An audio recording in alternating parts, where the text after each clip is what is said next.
sont-ils des non-croyants? Dans une société multiculturelle et multiconfessionnelle comme la France, il n'est pas rare que cette question revienne sur le devant de la scène, à l'occasion par exemple de mariages mixtes ou de cérémonies funéraires. Mais que disent réellement le Coran et la tradition prophétique sur cette question? À quoi renvoie précisément la notion de kafir, que l'on traduit couramment par mécréant ou incroyant? À quelles conditions est-on croyant ou non-croyant? Pour répondre à toutes ces questions, nous avons le plaisir de recevoir aujourd'hui Mohamed Bajrafil. Bienvenue sur Mizan TV. Salam alaikum. Alors, vous êtes ambassadeur des Comores à l'UNESCO, Mohamed Bajrafil, depuis le mois de septembre de l'année dernière, si je ne me trompe pas.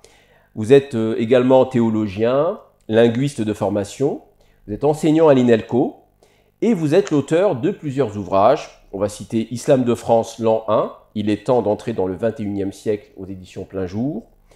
Chez le même éditeur, Réveillons-nous, lettre à un jeune français musulman.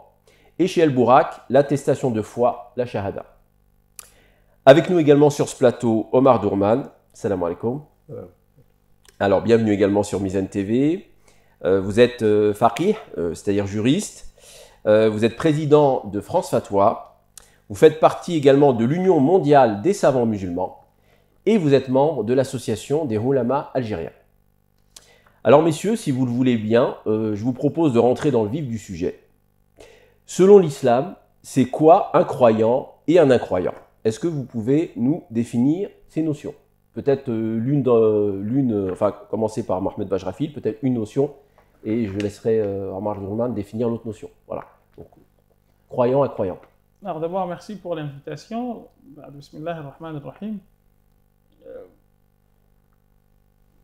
Il y a, de mon point de vue, et je commencerai par l'incroyant, je pense que le terme, on peut en discuter. Parce qu'on fait une traduction et quand on traduit, on trahit. Et j'estime qu'il y a aujourd'hui 3 définitions de ce terme. Dans l'histoire de la théologie musulmane ou de la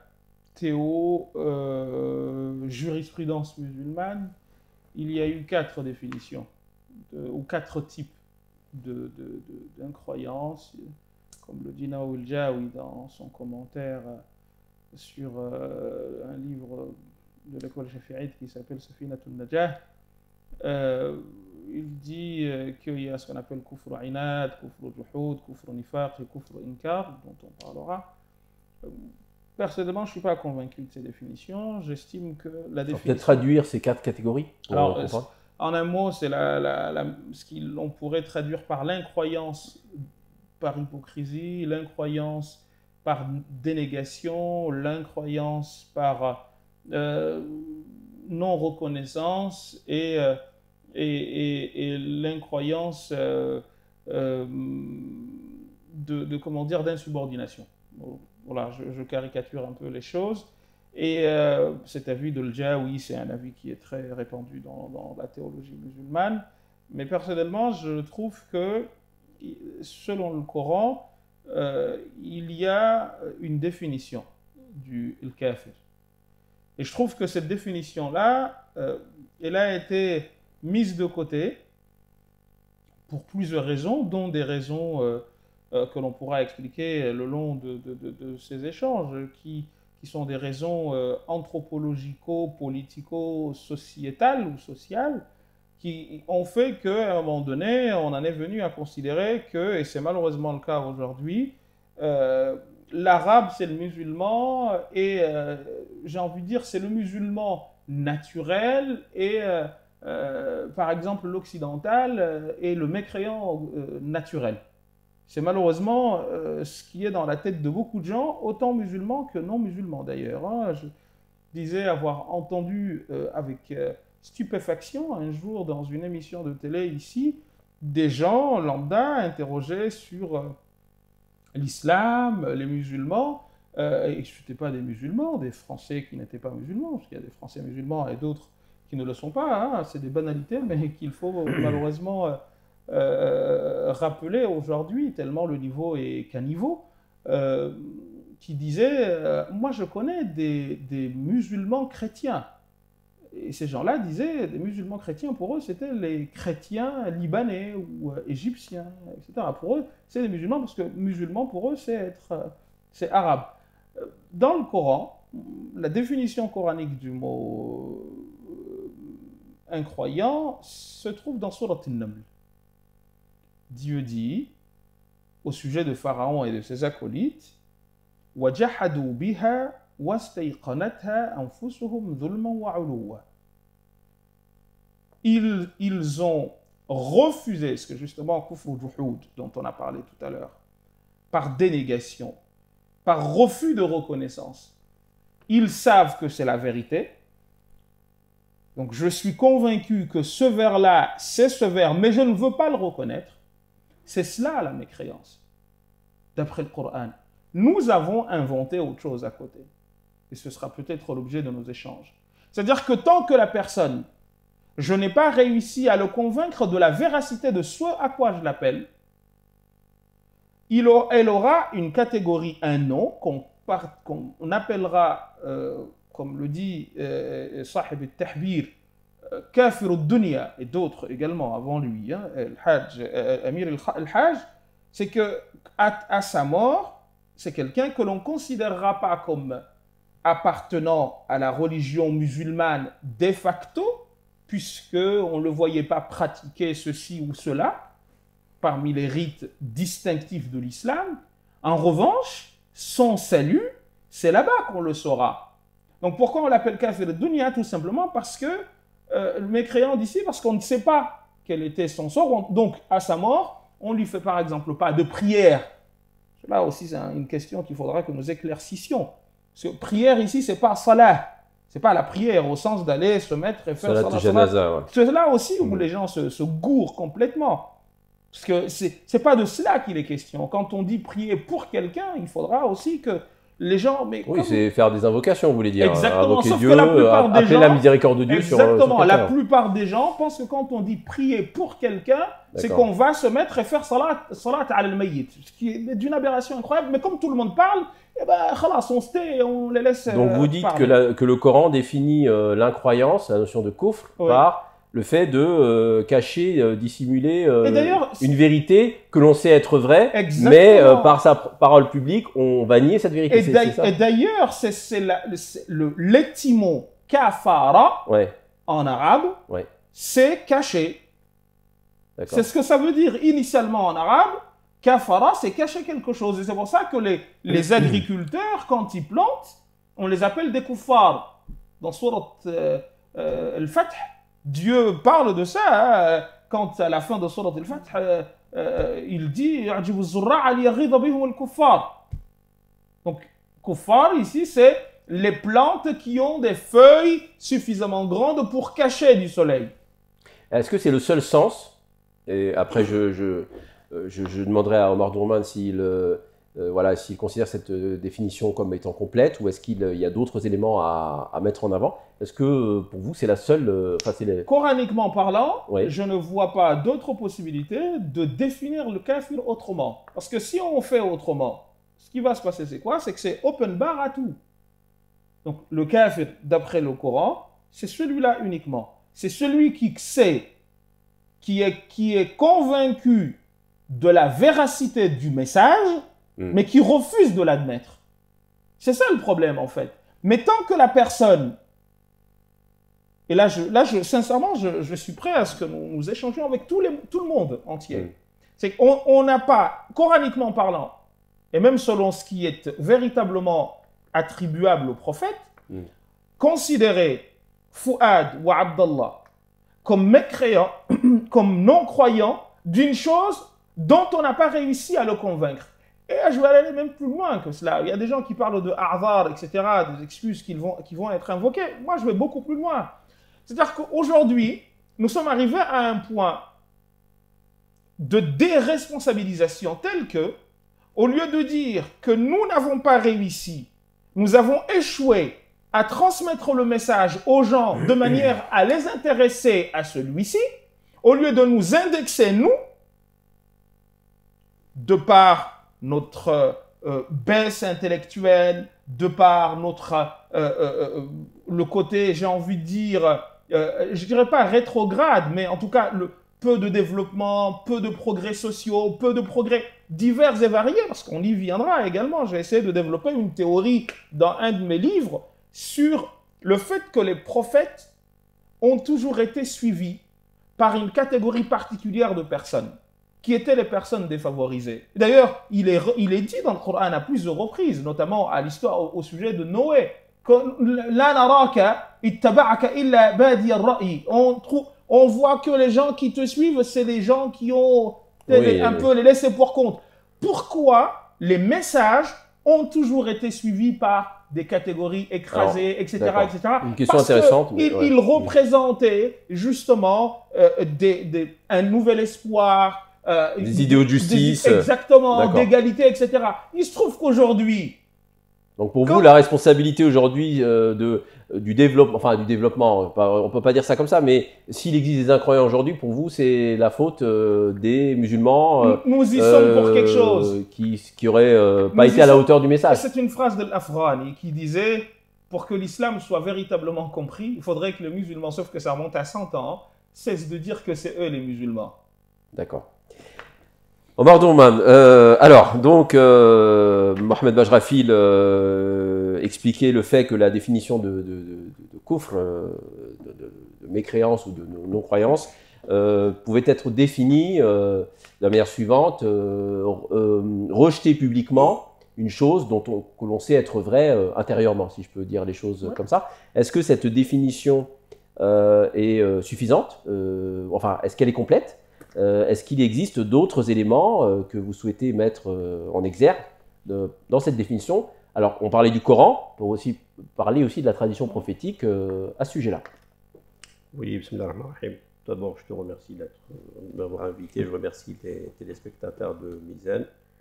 Je remercie fortement notre cher Bajrafil et la qualité de son parcours, qui va m'amener peut-être à parler d'une petite introduction sur on est là pour ça, sur la démarche intellectuelle aujourd'hui, qui va nous permettre, heureusement d'ailleurs, pour ça aussi que j'ai accepté d'être là, parce qu'on peut pouvoir se comprendre sur la question de la démarche intellectuelle aujourd'hui. Malheureusement, le monde arabe ne produit pas beaucoup de lexique et terminologie, ni dans le domaine religieux, ni dans le domaine social. Ce qui fait qu'aujourd'hui, le puissant qui va imposer une certaine démarche intellectuelle, une centralisation de la pensée. Et que malheureusement également les musulmans ils vont se retrouver à l'écart. On n'est pas les seuls, peut-être qu'on aura l'occasion de parler, on n'est pas les seuls d'être à l'écart de cette... Il y a d'autres intellectuels qui ne sont pas forcément musulmans, qui ne sont pas d'accord avec la démarche intellectuelle. Aujourd'hui, le post-modernisme qu'a complètement... Douhab il parle de la liquidité intellectuelle. Tout est liquide. Il n'y a pas de référence. Tout est...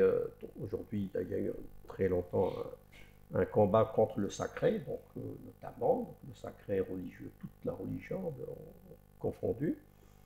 Donc c'est doublement, je suis content d'avoir cette invitation pour essayer de parler librement, sur la démarche que le musulman intellectuel doit mener.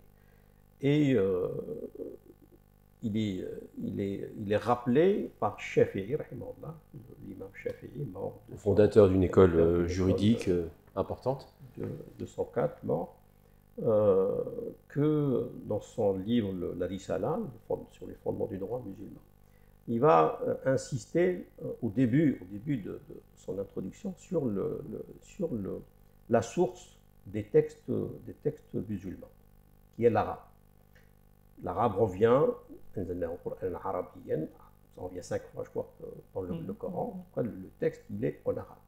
Et il revient, Shafi'i, sur 4 ou 5 pages en insistant sur la qualité de l'arabe. Il faudrait donc revenir à l'arabe pour.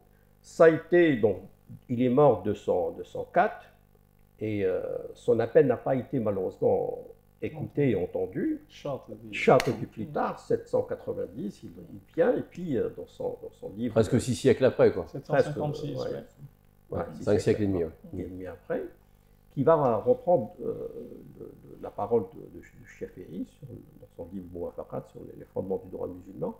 Et l'exagérait même. Et là, non seulement il n'a pas parlé, il a des chapitres, les chapitres du Coran, le chapitre de la Sunna, la parole prophétique, il n'a pas repris ceci dans le.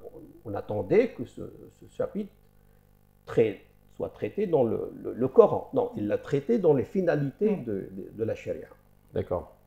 Donc il va revenir, il va insister sur l'arabité même en général, plus que sur la langue. Sur la langue, et puis il va dire, il va rappeler le texte de Shafi'i que malheureusement a été abandonné. Il faudrait revenir. Alors, revenons sur, sur cette notion de kufr, ce statut de kafir. Ouais. Voilà, comment le Coran, et puis après on peut aussi parler évidemment de la tradition prophétique. Est-ce que vous pouvez nous donner également une définition? Elle peut être convergente, elle peut être complémentaire, pour qu'on saisisse bien précisément de quoi il s'agit. Premièrement, il faut savoir que le mot kafara est répété 525 fois dans le Coran. C'est beaucoup. 525 fois. Ça veut dire qu'il ne peut pas étaler les définitions. Maurice Goulotan a traité également dans son lexique sur la question de kafara. Le dictionnaire de Kazemieski, qui n'est pas, je pense, qui n'est pas musulman, Kazemieski a traité également le kafara. Un des tout premiers. Les premiers. Et donc kafara, le mot kafara a plusieurs significations. Donc il peut kafara, première, veut dire quoi? Veut dire, cacher, d'accord? Veut dire aussi ne pas reconnaître la religion de l'autre. C'est-à-dire, moi, je suis kafir du christianisme. Je suis kafir. Je suis kafir aussi du bouddhisme. Vu que je suis musulman, donc je suis forcément kafir. C'est-à-dire, vous n'adhérez pas au dogme des autres religions. Voilà, c'est tout. Pour être précis. Donc, celui qui n'adhère pas à l'islam, il est aussi kafir.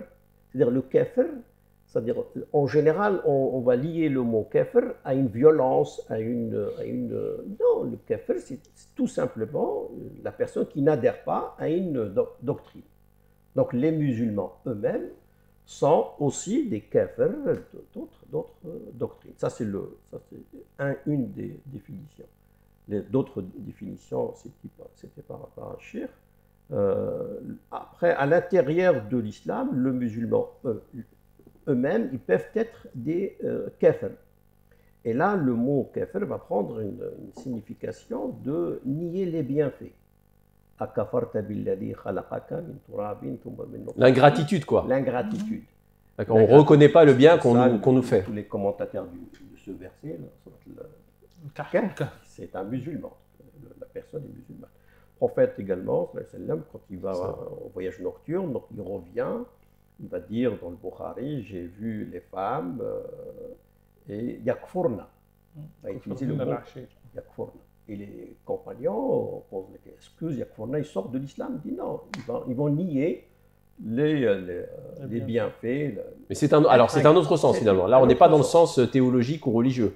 Oui, c'est un autre sens. Moral, peut-être éthique, l'ingratitude. C'est pas un sens théologique. Peut-être pour aller dans le sens de ce que dit Cheikh Omar et revenir en même temps sur le sens théologique. Mais en fait, il y a ce que les linguistes arabes appelaient le ma'na al-wad'i, que ici on appellerait le premier sens, même si en réalité linguistiquement ça n'existe pas. Le sens littéral? Oui, ce qu'on appelle le sens littéral, sens connoté et dénoté. Mais bon, c'est ce qu'on appelle sens inhérent et sens inférent pour reprendre les termes d'un linguiste qui s'appelle Rastier. Mais En fait, il y a quelque chose qui me semble très important, et je remercie Cheikh Omar d'avoir fait allusion à cela, sur la maîtrise de la langue, je dirais même du langage en général. Parce que une des raisons, de mon point de vue, de nos mots est l'absence de maîtrise de la langue. Ce n'est pas le fait de parler une langue, hein, parce que parler une langue est une chose. Mais la maîtriser, ce que Shatibi disait dans ce que Cheikh Omar a dit, parce que dans le Muwafaqat, je crois que c'est dans le volume 2, il a consacré une partie entière à la relation existant entre la charia et l'arabité. Et il développe pas mal de choses là-dessus, dont ce n'est pas le lieu aujourd'hui. Voilà. Mais l'idée, c'est que quand on parle de la langue ici, c'est pas seulement le fait de... C'est pas une somme de vocabulaire que l'on met. Et je vais vous donner un exemple tout bête. C'est que, justement, quand on dit kafir, en allant dans le sens de ce que Cheikh Omar a expliqué, le sens que l'on donne au mot kafir, sur le plan théologique, est différent du sens que l'on donne de ce mot dans d'autres situations. Et je dirais même plus loin. Quand le prophète, par exemple, dans un propos, dit, et ça fera écho à des questions que tu vas certainement poser, سباب المسلم فسوق وقتاله كفر. Insulter, injurier le croyant, c'est de la perversité, et le combattre est de la mécréance. On sait tous que les compagnons du prophète sallallahu alayhi wa sallam, beaucoup parmi eux se sont fait la guerre et se sont tués. Donc le simple fait, est-ce que le simple fait de s'être combattu fait d'eux des kuffars? Non, pour une simple raison. C'est qu'il y a, si tu me permets, cher Fouad, je vais introduire une notion de linguistique qu'un linguiste français a développée, il s'appelle Jean-Claude Anscombre, dans une théorie qu'il a appelée la théorie des stéréotypes. Alors, c'est un peu compliqué à expliquer parce qu'il y a plusieurs notions. Mais l'idée, c'est quoi en un mot? L'idée est que si tu as un mot comme en français, chanteur, il te dit, en français, on peut dire de telle personne que c'est un chanteur quand c'est son métier. Mais Fouad, qui va chanter le jour du mariage de sa fille, n'est pas un chanteur. Il y a une notion là qui est fondamentale, que l'on retrouve d'ailleurs dans la notion de Jam' al-Taksir, le pluriel brisé en arabe, mais je ne rentrerai pas dans ces détails-là, qui est que il y a un élément qui est considéré comme fondamental, caractéristique, distinctif de la personnalité d'une personne, eh bien, on va lui attribuer un nom. Sauveur, c'est pas sauveteur. Fouad peut être le sauveur d'une personne, mais ce n'est pas son métier. Par contre, quand Fouad est pompier, il est sauveteur. Alors, quel est le lien avec le... Voilà. Kafir voilà. Et mushrik, mu'min. Quand le prophète, on lui pose la question, est-ce que le croyant peut faire telle chose? Il dit oui. Ça ne veut pas dire que c'est permis, hein? Mais ça veut dire que c'est pas... Ça ne lui en retire pas le caractère de foi. Très bien. Est-ce qu'il peut faire... Mais on lui dit, est-ce qu'il peut mentir? Là, il dit non. Ce qui reviendrait à dire que le mensonge annule la foi. Mais même ça ne l'annule pas. Le contexte d'énonciation n'est pas celui-là. Très bien. Donc, si quelqu'un commet un acte de mécréance, il n'est pas pour autant mécréant. D'accord. Et c'est ce que disait Cheikh Omar quand le hadith des femmes, il dit la gratitude. D'accord. Parce qu'il y a une forme d'ingratitude. Donc, c'est pas... Et d'ailleurs, les compagnons ont été surpris. N'ont-elles pas cru? Parce que le pendant, l'antonyme de croire, c'est ne pas croire. Donc, voilà. Pour eux, ils font le lien. Alors que c'est pas ça du tout. Alors, justement, on va poursuivre. On vous a coupé la parole. Poursuivre cette évocation des différents sens de la racine kafara. Vous parliez d'ingratitude, ça c'était le dernier. Il y a peut-être encore d'autres exemples? Oui, il y a beaucoup.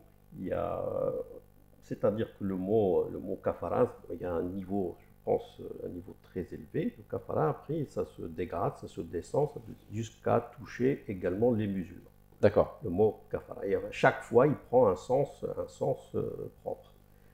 Le premier c'est celui qui va nier l'islam. L'islam, c'est un kafir, lorsqu'il a nié l'islam. C'est-à-dire, quand vous dites l'islam, ça veut dire quoi? Il a nié que le Coran est la parole de Dieu, que le prophète est le prophète envoyé par Dieu? Voilà. C'est ça que vous voulez dire? C'est ça. Qui nie Ou que Dieu n'existe pas. Ça, c'est un autre niveau également. Le kofr, de nier complètement Dieu, les athées, D'accord. c'est aussi un kafir. Donc c'est un autre niveau. Donc le niveau maximal, c'est celui qui nie l'existence de Dieu? Celui qui nie l'existence de Dieu, complètement. D'accord. Donc ce qu'on appelle aujourd'hui le athée. D'accord. Après, il y a les qui doutent, agnostiques, qui doutent. Est-ce que Dieu n'existe pas, également sont qualifiés par le Coran. L'agnostique croit en l'existence de Dieu, mais il n'a pas de religion particulière.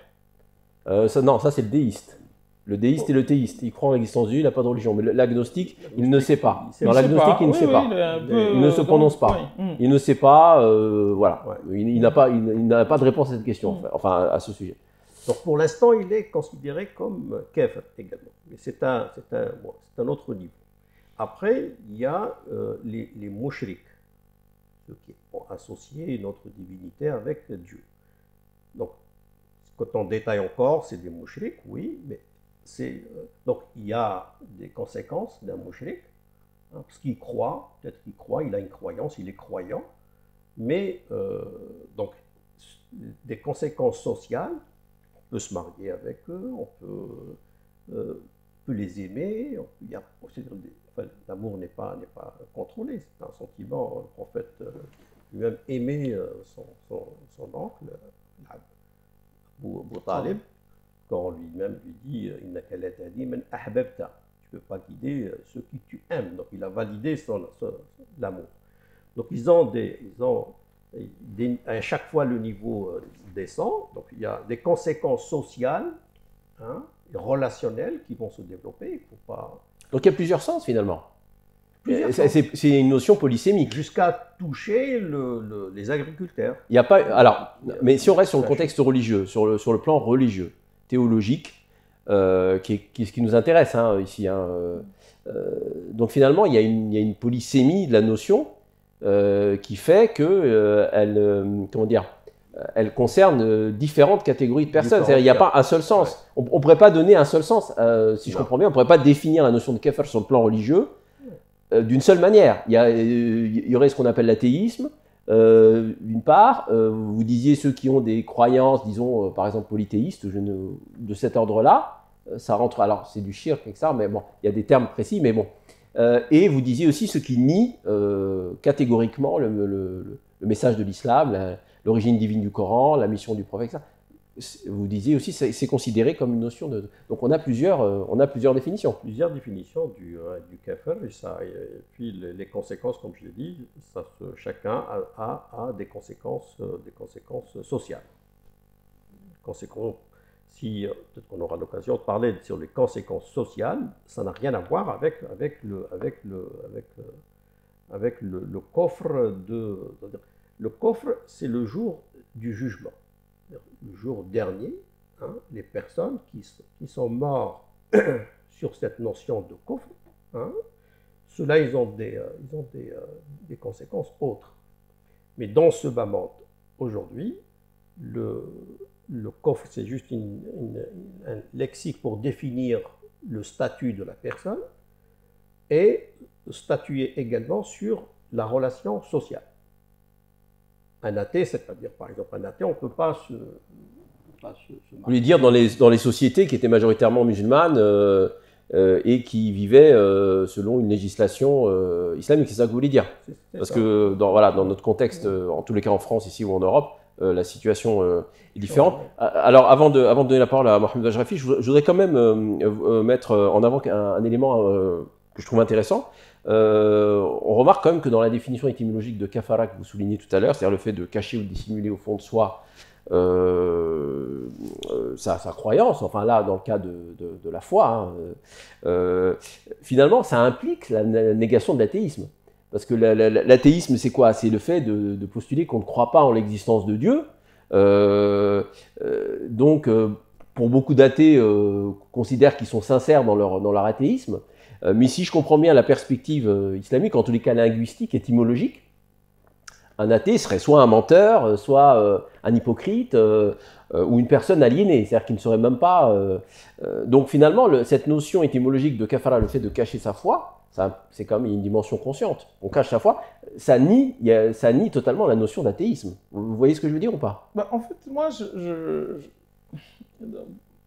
que Cheikh Abar a dit, il y a beaucoup de choses sur lesquelles on peut s'arrêter, je pense, ou qui méritent qu'on s'arrête. L'athéisme, pour l'avoir étudié un peu en long, en large et en travers, une des conclusions auxquelles, très humblement, je suis parvenu est que l'athéisme, notamment ici en Occident, est souvent le fruit du rejet d'une religion vécue ou considérée comme vécue injustement par des gens. Et c'est en train de se passer aussi chez les musulmans.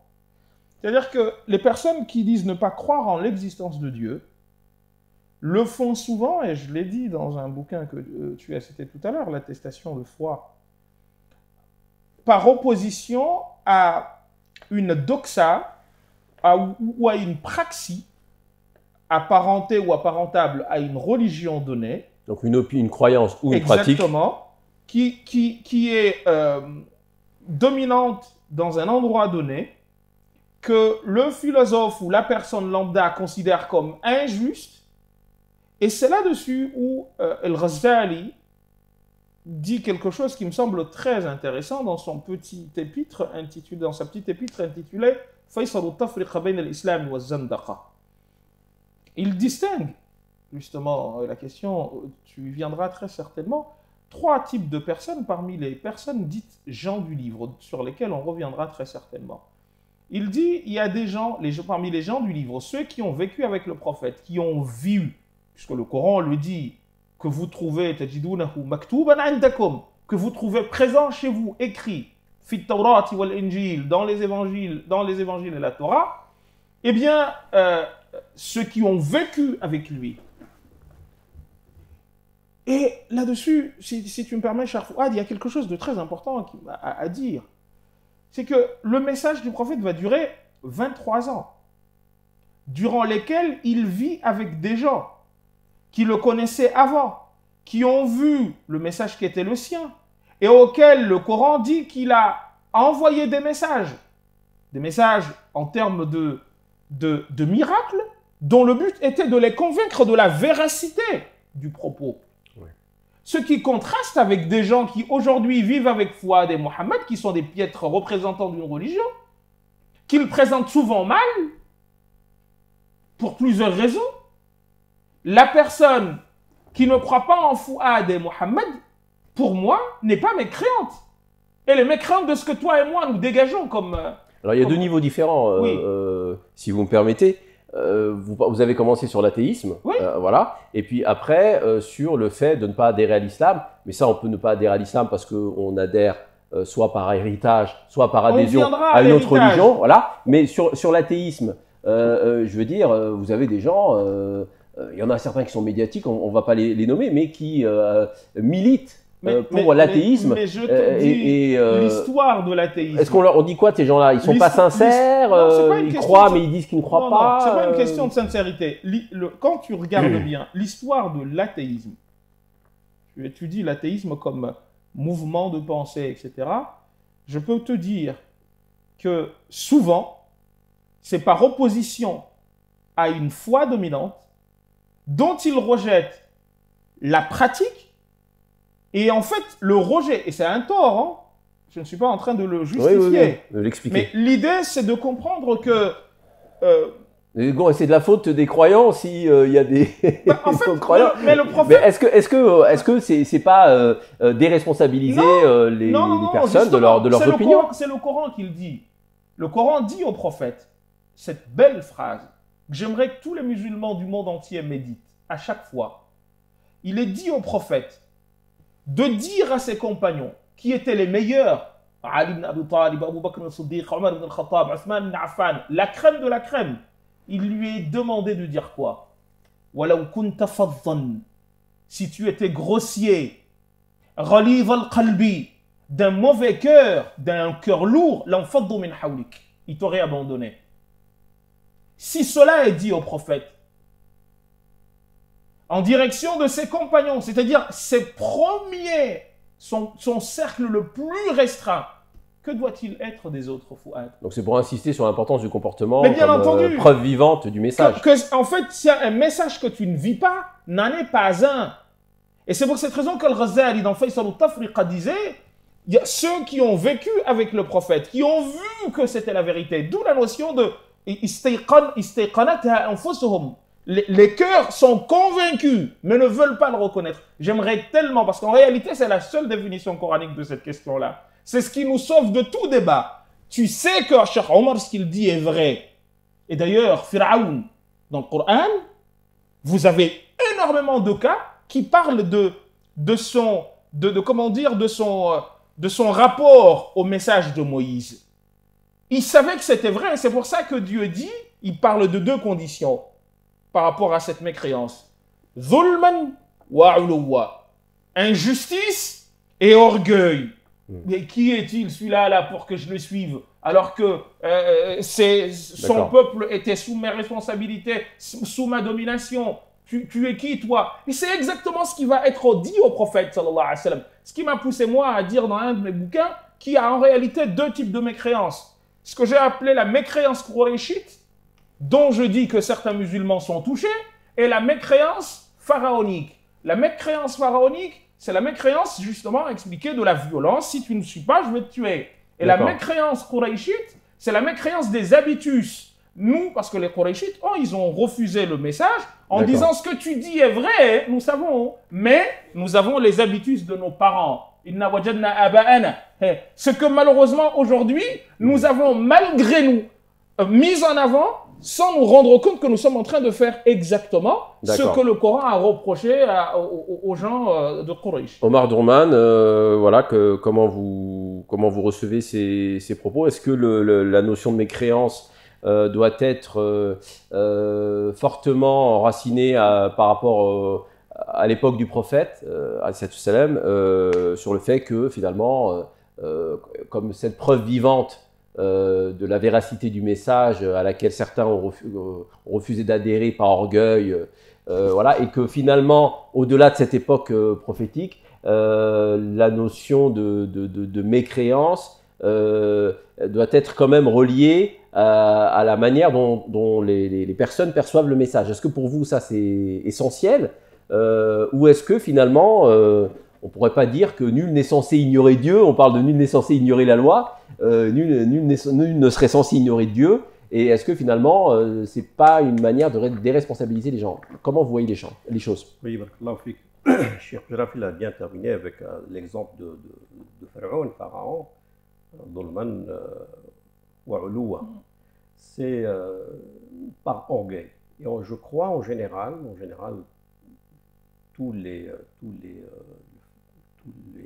négataires de ce message, d'un message quelconque, est en général, je pense que c'est une problématique de nefs, d'un orgueil. Ce n'est pas une problématique intellectuelle. C'est psychologique. Psychologique. C'est des maladies de l'orgueil, de refus, je pense pas, c'est rare. Il peut y avoir, bien sûr, il y a des refus intellectuels. Oui. Le problème, c'est que le refus intellectuel, combien de temps pourrions-nous aujourd'hui donner à ces personnes, parce que ça a été un cas traité dans l'ancien temps, combien de temps pour donner à ces personnes qui nient le message, alors que c'est vrai que le message doit être clair. C'est vrai que le message doit être clair pour pouvoir le nier ou pas. Si le message n'est pas clair, comme dit le Ghazali aussi, le message n'est pas clair, comment peut-on... En quel sens aujourd'hui le message ne serait-il pas clair En quel sens les musulmans, hein, puisqu'on parle on parle de l'islam dans cette émission, en quel sens n'y aurait-il pas de clarté dans la manifestation du message vis-à-vis de tous les non-musulmans? Moi, je pense pas que le temps... Avec tous les moyens d'information, pardon, vous interromps, tous les moyens d'information dont on dispose aujourd'hui. Voire même la question que j'ai posée à un grand Cheikh Dadou, qui m'a répondu sur le temps donné à ces personnes. Il me dit aujourd'hui, on ne peut pas leur donner peut-être 2 ans, 3 ans, parce qu'il y a tellement de moyens, on entend tellement parler de l'islam, il y a tellement de moyens de communication, qu'aujourd'hui on peut tomber sur un message plus ou moins clair. Hein, il y a des mosquées, les mosquées sont ouvertes, il y a des livres aujourd'hui. Donc il faudrait qu'il y ait une démarche de toute personne, d'essayer de voir tous les messages. Comme, je l'ai dit la dernière fois avec l'interreligieux, je trouve aujourd'hui que le christianisme c'est une vraie religion, ben, je vais me convertir au christianisme. C'est parce que je suis musulman, c'est parce que je suis convaincu aujourd'hui que c'est une bonne voie, une vraie voie. Que l'islam voilà, d'accord. Il faut qu'il y ait cette démarche aujourd'hui, et c'est naturel, ça nous appelons ça le fetra, vouloir chercher des détails, c'est inné, c'est humain. Tous les êtres humains, pourquoi ne pas aujourd'hui chercher ce message alors qu'il y a des personnes qui reviennent à l'islam, des personnes qui découvrent réellement cette religion, et il y a d'autres qui, je pense, parce que le Coran parle pas de maladie intellectuelle. C'est pas parce que on n'arrive pas à découvrir cette... Ils disent ils ne raisonnent pas, souvent. Ils disent ils ne méditent pas, ils ne raisonnent pas, n'ont-ils pas des cœurs pour comprendre. Donc il y a aussi il y a une dimension spirituelle et une dimension intellectuelle. C'est pas le même plan, mais... elle est paralysée. Ouais, elle est parallèle, voilà. Paralysée. Et quand Dieu parle de groupes, par exemple, il dit ils sont heureux, ils sont contents, ils ne sont pas convaincus. Chacun a une doctrine et chacun exulte de sa doctrine. Ouais, voilà. Il parle de farah, c'est heureux. Il ne parle pas de conviction. Il n'est pas convaincu. D'accord. Il est farhan. Donc c'est une émotion. Une émotion, c'est tout. Ben, nous, on cherche d'être convaincus réellement. D'accord. Je pense que, ce que je vous disais, il y a ce que Cheikh Dorman développe depuis tout à l'heure, il y a pas mal de choses qui mériteraient qu'on s'arrête et qu'on prenne des... Alors, j'ai une question sur le rapport des juifs et des chrétiens, du judaïsme et du christianisme sur cette notion. Ça va dans votre sens? Ça va dans ce sens-là, oui. Parce qu'il ne faut pas oublier que, humainement parlant, puisque je rebondis sur ce que Cheikh Omar dit, humainement, l'humain, c'est une tautologie que je fais, mais je la fais à dessein,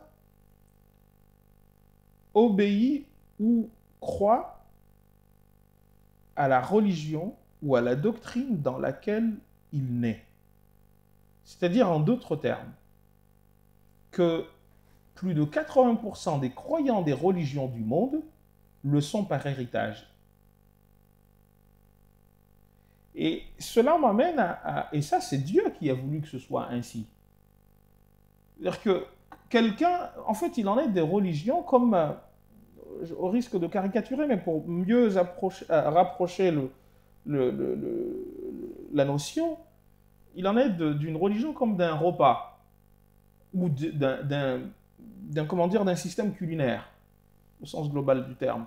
Ce que Fouad trouve bon, c'est ce que souvent ses parents lui ont donné à enfant. Et ce qu'il ne trouve pas bon, c'est souvent ce que ses parents ne lui ont pas donné ou ce qu'il va découvrir sur le tard.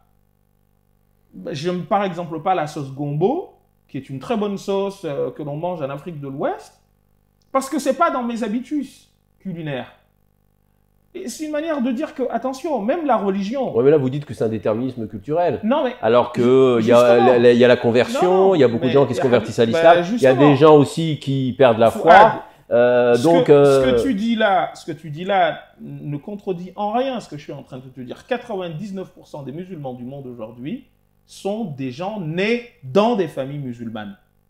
Et c'est la même chose dans les familles chrétiennes. C'est la même chose dans les familles juives. L'humain est ainsi constitué. C'est la raison pour laquelle El-Ghazali disait justement que lorsque on a à traiter de ces questions de mécréants, il faut distinguer 3 niveaux. Il y a des mécréants, des gens qui ne croient pas en l'islam, des non-musulmans pour ainsi dire, des non-musulmans, je préfère le terme non-musulman à mécréants, des non-musulmans qui ne le sont pas, bien qu'ils aient vu, qu'ils aient fréquenté la révélation du message avec tout ce que cela veut dire. Ils l'ont vu, ils l'ont vécu, ils ont vu des miracles. Ces gens-là, même le prophète dira au sujet de ses frères, il dit, les compagnons, est-ce que nous ne sommes pas tes frères? Dit un propos, il dit, ceux qui viendront après moi et qui croiront en moi sans m'avoir vu. Parce que ce n'est pas la même chose, il ne faut pas se raconter de salade là-dessus. Et le Ghazali, il fait ce distinguo-là. Il dit, ceux qui ont vécu ces réalités-là, qui ont vu que c'était des réalités, qui ont refusé de croire, ce sont des mécréants. Et ils iront en enfer. Donc il y a des croyants et des mécréants, y compris après l'époque du prophète. Mais bien entendu, mais là n'est pas la question, justement. Il arrive. Donc il distingue cela de ceux qu'il a appelés Nasara Roum. Dans Faisal al-Tafriqa, la fameuse épître à laquelle nous avons fait allusion tout à l'heure. Les chrétiens romains. Il dit cela, le message ne leur est pas parvenu. Eh bien, ceux-là, quel est leur statut? Ils iront au paradis.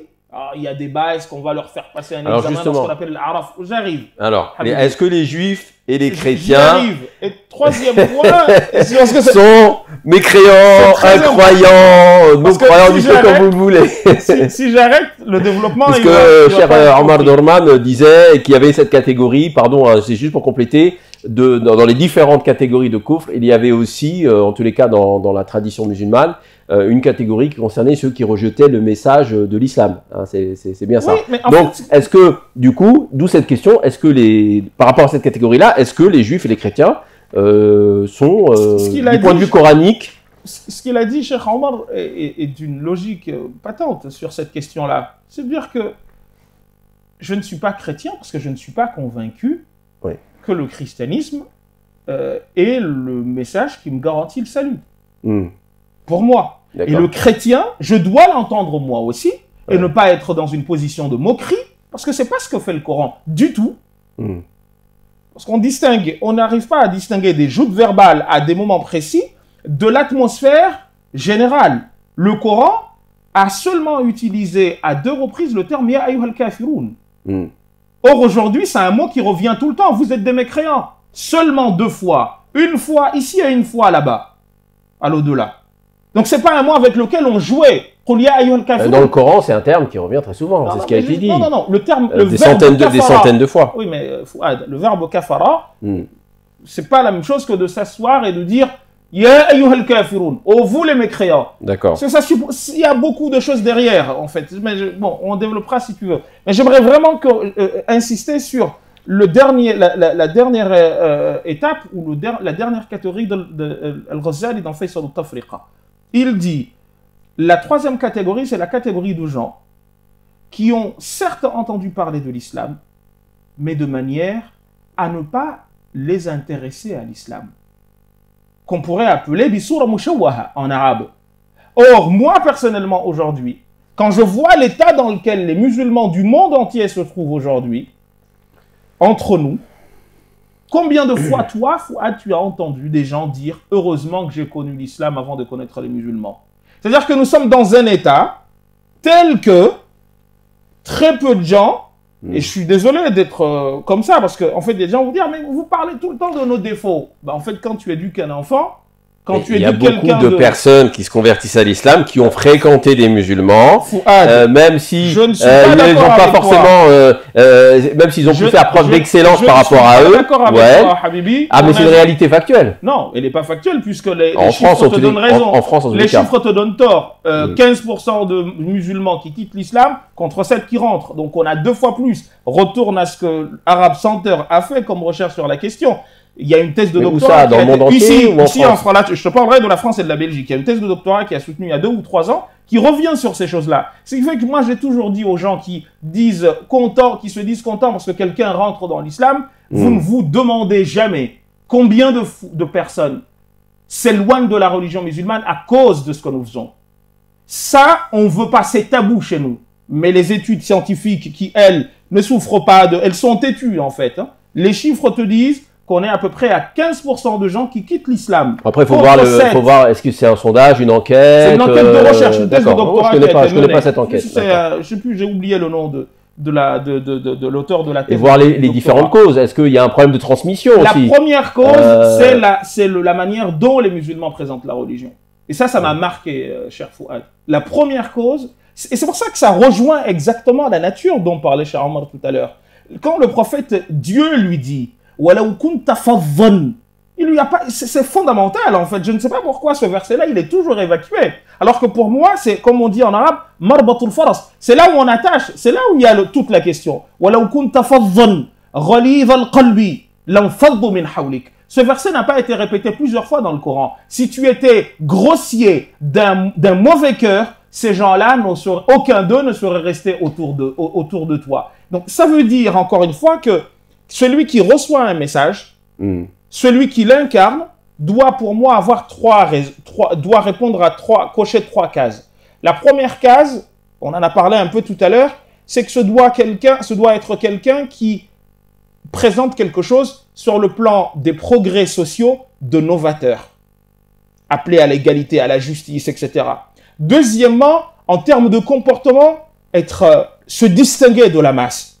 Troisièmement, en termes de savoir, être au-dessus de la masse. Ces 3 points-là, aujourd'hui, les musulmans ne les cochent pas. Au temps du prophète sallallahu alayhi wa sallam, et on en a parlé tout à l'heure en off, je vous ai dit que Ali ibn Abi Talib disait « Radina qismat al-jabbari fina, lana ilmun wa lil a'da'i malu » Nous sommes contents du partage que Dieu a fait pour nous. Nous avons le savoir et les ennemis ont quoi? Et les ennemis ont l'argent. Et aujourd'hui, où se trouvent les universités, les meilleures universités du monde, les progrès scientifiques, qui les fait? Vous disiez également que ceux qui suivaient les prophètes étaient des déshérités, donc c'était pas des gens qui faisaient partie des universités, mais c'était des gens qui avaient une piété, donc c'est pas forcément un savoir comme on l'entend aujourd'hui au sens académique universitaire. Non, c'est pas du tout ça. Justement, ça, les mutakallimoun ont été très très durs sur cette question. Il y a eu un débat sur les raisons pour lesquelles on doit être musulman.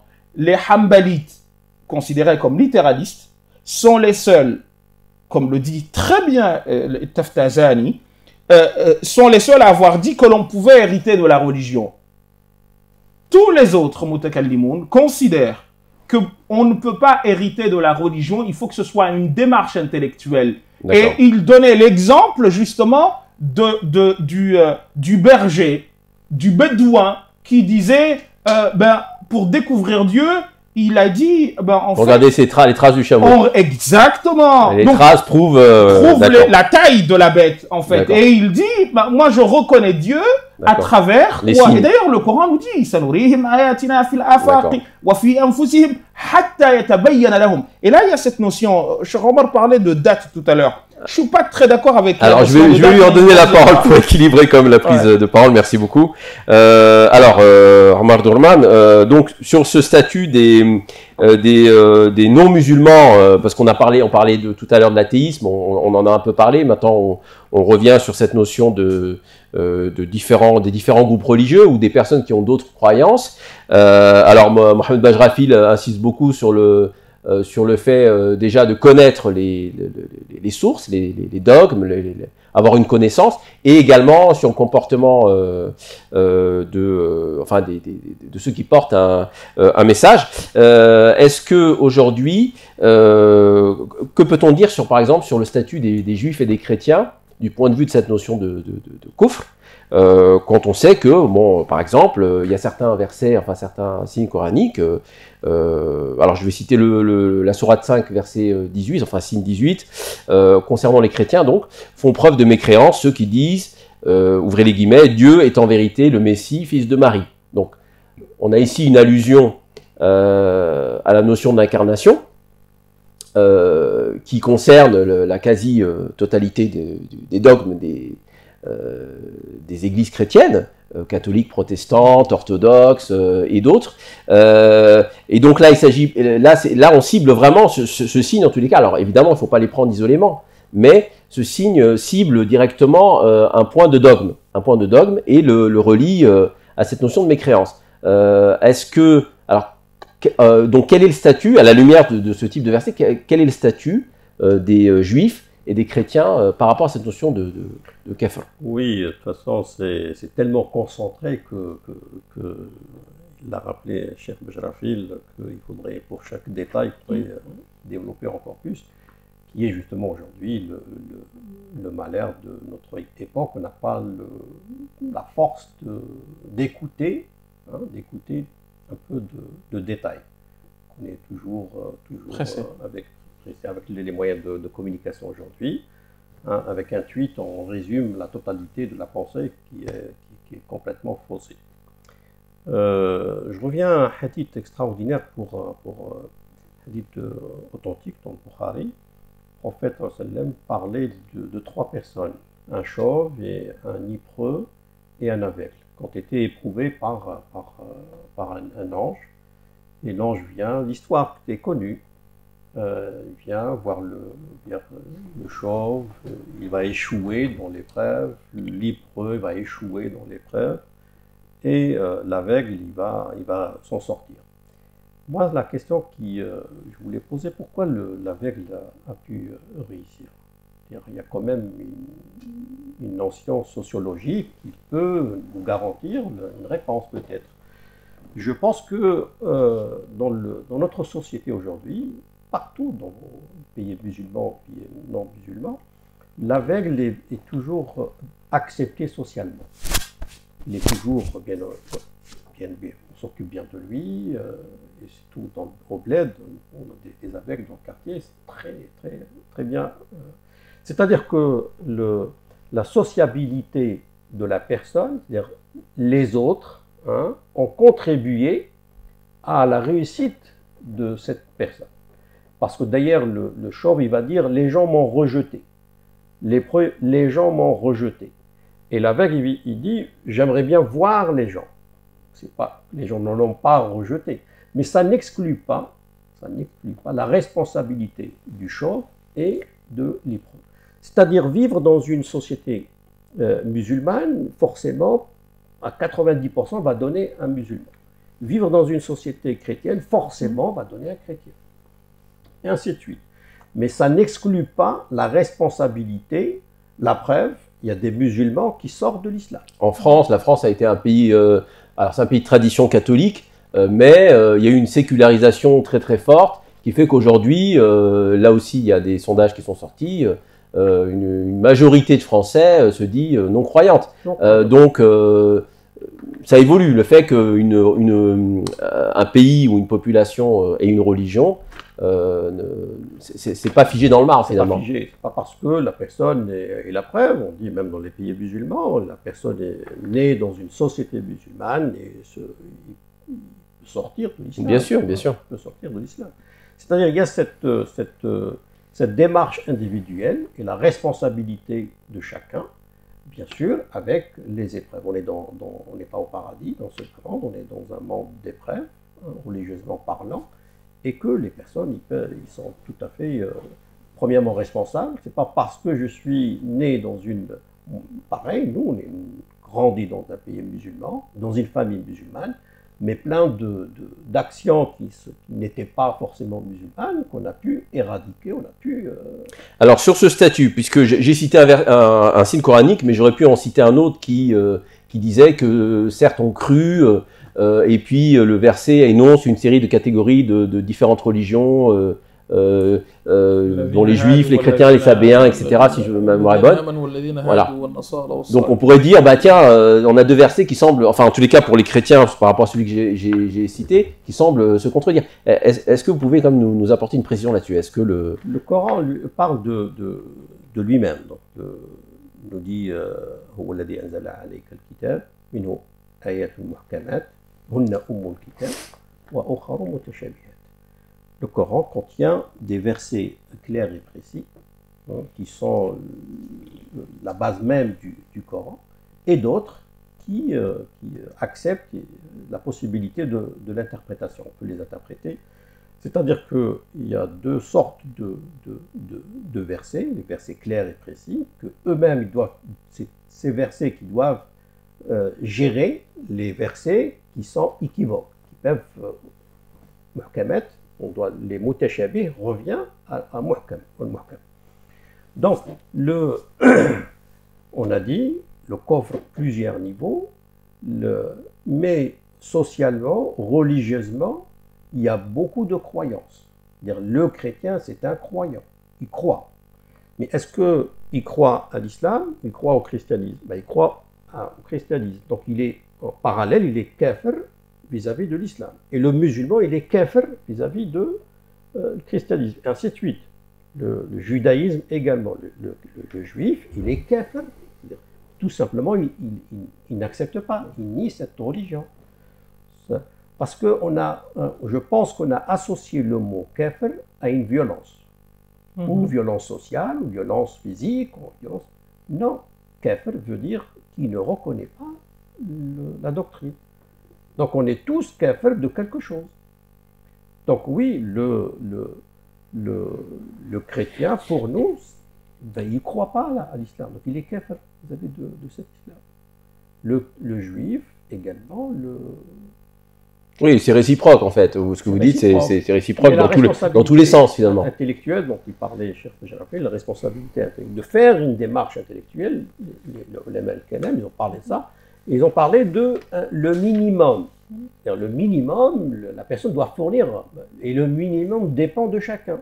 Ben, je suis un grand intellectuel, je ne vais pas fournir un effort, un minimum d'effort. Et la personne, ben, il doit poser des questions d'existentialistes. Et grâce à ça, l'exemple qu'a donné Cheikh Bjarafil, c'est un bédouin, un berger qui a pu trouver Dieu. C'est-à-dire, c'est pas un grand philosophe, c'est pas... Donc, fournir un effort, tout le monde, tous les musulmans eux-mêmes également, hein, doivent fournir un effort minime soit-il, pour avoir une preuve que Dieu existe, que l'islam est une bonne religion. D'accord. Alors, Mohamed Bajrafil, il y a aussi un texte qu'on peut citer tout de même, là, de la tradition prophétique, qui peut nous permettre d'aller un peu dans l'autre sens, qui dit, où le prophète, alayhi salam, a dit, enfin, aurait dit à plusieurs compagnons, d'ailleurs il y a plusieurs versions, celui qui meurt en disant la ilaha illallah, seulement avec cette formulation-là, entrera au paradis. Et certains compagnons ont gardé cette tradition jusqu'à la fin, et ensuite par scrupule l'ont dévoilé avant de mourir. Donc si on prend à la lettre ce texte, qui ne mentionne pas la deuxième attestation de foi, hein, est-ce que ça ouvre la porte à une approche sotériologique, c'est-à-dire du salut inclusive pour les autres, pour toutes les religions qui seraient, disons, monothéistes, purement monothéistes dans leur dogme? Est-ce qu'on le lit comme ça ou pas? Moi, je suis assez marqué par ce que des théologiens anciens, et même des fuqaha ont dit, qui me semble aller de pair avec la raison humaine davantage que ce que la majorité des fuqaha et mutakallimun ont dit. Il y a un théologien musulman, faqih également, qui s'appelait Al-Ambari. Vous avez également Daoud al-Zahiri, l'imam fondateur de l'école littéraliste. Vous avez Al-Ghazali, ça pourrait se discuter. Cette tradition me fait penser à ce que Shawkani dit dans son livre de Usul, qui s'appelle Irshad al-Fuhul, dans lequel il fait référence à ce que des anciens ont dit sur la notion d'ijtihad, dans le chapitre de l'ijtihad, l'effort à fournir dont parlait Cheikh Omar tout à l'heure, pour comprendre et découvrir Dieu. Ce que moi j'appellerais l'effort abrahamique. Parce que dans le Coran, nous avons un récit très beau du cheminement d'Abraham, qui a commencé par ce que l'on pourrait appeler le plus basique, ou la plus basique des démarches. Le soleil, la lune, les étoiles, le soleil, c'est mon Dieu, c'est ceci. Et il faut se dire, et je vais développer, je crois, dans l'attestation de foi, que ce serait idiot de penser qu'Abraham était né avant le soleil, la lune et le soleil, et les étoiles, et qu'il les découvrait, comment dire, que le soleil, la lune et les étoiles lui apparaissaient pour la première fois. Non, il était dedans, il a vécu avec, mais il n'en était pas conscient, d'où la notion de shahada, le témoignage. Tu ne peux pas être témoin de quelque chose que tu ignores. La preuve, quand tu croises une personne que tu ne connais pas, si tu la revois, tu n'es pas capable de savoir qui c'est parce que dans ta tête, elle ne fait pas partie de ton logiciel. Ceci pour dire quoi? Ceci pour dire que quand on parle de cet effort minimal pour connaître la vérité, ces anciens, je disais, l'Ambari, Al-Ghazali, ça peut se discuter, hein, Daoud al-Zahiri, qui considérait que ce qui compte, Amir al-Hajj le rapporte également dans le Tahbir, c'est la quête de vérité. C'est pas tant le résultat. Et moi, personnellement, je suis très en phase avec cette idée. Ce qui compte, c'est la démarche intellectuelle.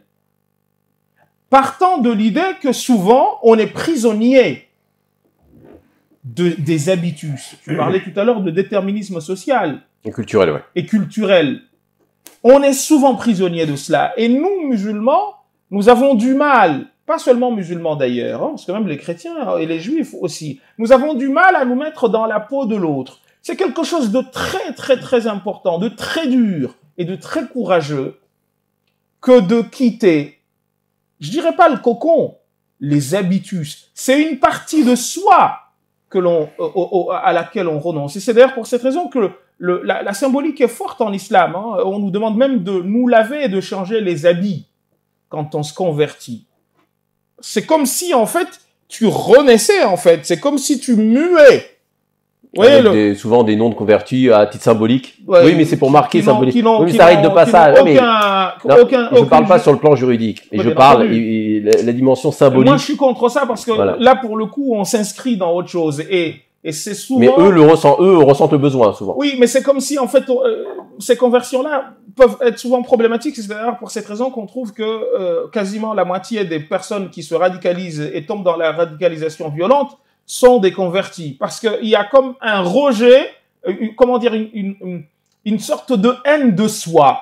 Alors que c'est pas du tout ce que l'islam nous demande. Quand tu vois les conversions au temps du prophète sallallahu alayhi wa sallam, ça n'avait strictement rien à voir avec ça. Aujourd'hui, certains se convertissent à l'islam parce qu'ils ont envie, en gros, de dire,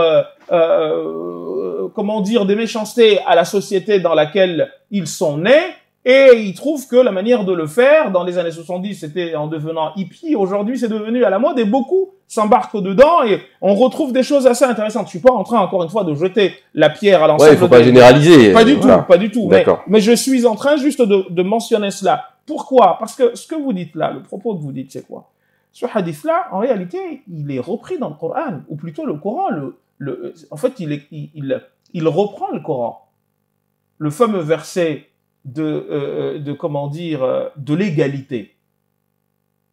قل يا أهل الكتاب تعالوا إلى dans sourate Al-Imran تعالوا إلى le chapitre 3 تعالوا إلى كلمة سواء بيننا وبينكم.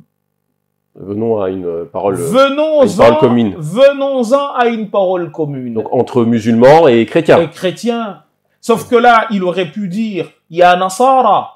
Puisque c'était les Nazaréens de Najran, qui est une ville du sud du Yémen. Non, il y a Ahl al-Kitab. Donc les gens du livre. Et donc gens du livre. Donc juifs et chrétiens. Ta'alaou, venez-en à un mot qui nous est commun. C'est quoi? Allah na'buda illallah. Que nous n'adorions personne d'autre que Dieu. Donc l'essence du monothéisme. Wala nusrika bihi shay'an. Et que nous ne lui fassions aucune forme d'association. وَلَا يَتَّخِذَ بَعْضُنَا بَعْضًا أَرْبَابًا مِّن دُونِ اللَّهِ. C'est d'ailleurs la seule occurrence en arabe littéraire, à ma connaissance, où le terme ba'd donne un pluriel. Mais bon, c'est juste une petite virgule linguistique. Et que nous ne nous prenions pas les uns pour des divinités, les uns les autres. Le Coran s'arrête là, hein. Il n'a pas dit autre chose. Oui, mais on peut vous dire, très bien, mais dans le cas du christianisme, ça revient à modifier le dogme, oui, puisque le signe coranique ne parle de ne pas prendre d'associés, et de ne pas se considérer, c'est-à-dire nous les êtres humains, comme Seigneur et Maître. Mais il reconnaît, ce verset-là reconnaît quelque chose de fondamental, qui y a quelque chose qui nous est commun. Oui. Et ça renvoie dos à dos ceux qui pensent l'islam comme quelque chose d'ex nihilo, qui ne s'inscrit pas dans la continuation des messages. Ah, le Coran dit bien le contraire. Et ceux qui considèrent que nous n'avons rien à voir avec les chrétiens et les juifs, que ce sont des païens, des associateurs, ce qui n'est pas... Le Coran n'a jamais fait cela, en fait. À aucun moment, à chaque fois, vous voyez toujours la différence. Quand bien même il s'agit d'animosité, vous allez être éprouvé dans vos biens comme dans vos personnes. Il y a toujours ce distinguo qui est fait. Comme pour vous dire quoi? Comme pour vous dire que dans un autre chapitre, dans un autre verset de Sourate Al-Imran, chapitre 3, le verset 110, il y a un verset qui est rarement lu en entier, qui est encore plus explicite que ce hadith. Ce verset-là ne demande pas aux chrétiens et aux juifs de changer de religion, de suivre le prophète. Ce verset dit quoi? Et c'est un verset qu'on cite souvent, mais on ne le termine jamais. Kuntum khayra ummatin ukhrijat linnas.